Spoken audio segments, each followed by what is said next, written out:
So this class is about building multi-rotor aircraft. So you've seen quadcopters, some people call them drones. People fly them around. They've been in the news a lot lately.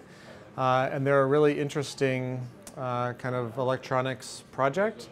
And it's something the students are pretty interested in. And so we're using it to teach them how to build printed circuit boards and simple electronics, and then make the software work along with that so that they'll fly and they'll be able to control them by remote control. So this is a capstone class, so the students are mostly seniors from computer science and electrical engineering, and we have one person from mechanical engineering. And so we kind of targeted at seniors. The class is pretty small because it's pretty intensive as far as teaching it and managing it goes.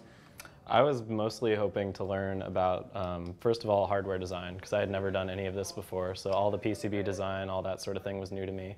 And that was something I felt like I should have learned by now, just being a computer engineering major, but I've always been more interested in software, so I just never took a class like this before.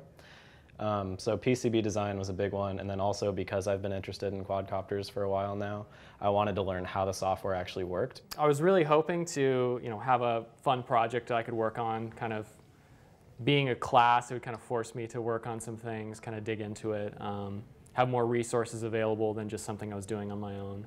The skills that you learn in building one of these quadcopters you could use to build all kinds of electronics. It's the same basic process that you use to build iPhones or laptop computers, or if you're a maker and you want to build some electronics for a piece of electronics art or any other project, the same kind of tools and techniques are what we're teaching them.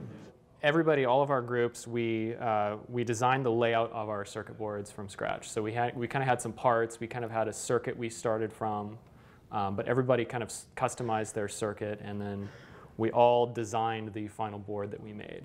So each group has a different board. So what they've learned so far is they've learned about printed circuit boards.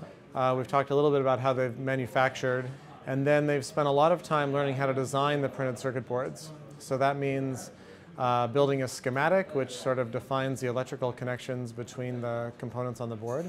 They also have to design kind of the engineering information about the parts themselves, so how big they are, where the electrical connections need to be for a particular LED or a capacitor or a microcontroller. Probably the biggest and hardest part is actually laying out the board.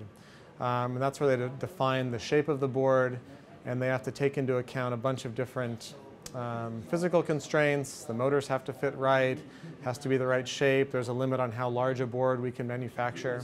And there's also some kind of complicated electrical constraints that they have to meet to make sure the motors get enough power, to make sure the radio doesn't get interference from the motors, things like that. One of the cool things about this class is a lot of people came in with different backgrounds. And so some of us knew how to do the software, some of us knew how to do hardware, some people, like, I think I might be the only one, but I came in knowing a lot about quadcopters and not too much about the hardware or software behind them.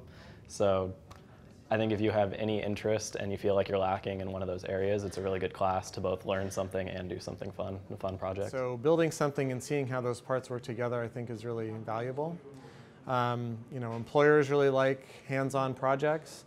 If you do a programming class, maybe your code worked and maybe it didn't, but if we have some video of your quadcopter flying, then clearly you got your quadcopter to fly, and that's not something that can happen by accident.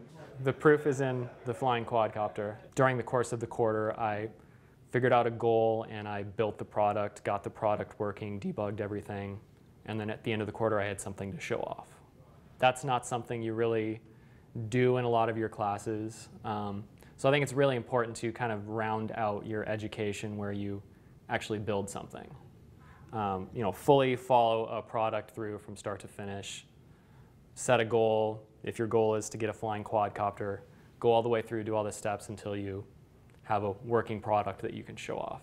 Not just for your own education, but also it's a great thing to put on a resume.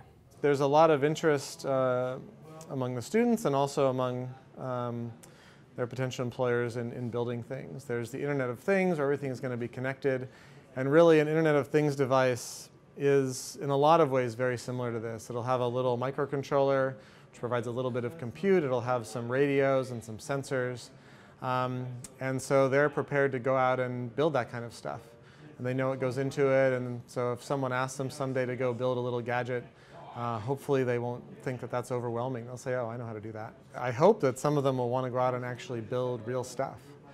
It's lots of fun.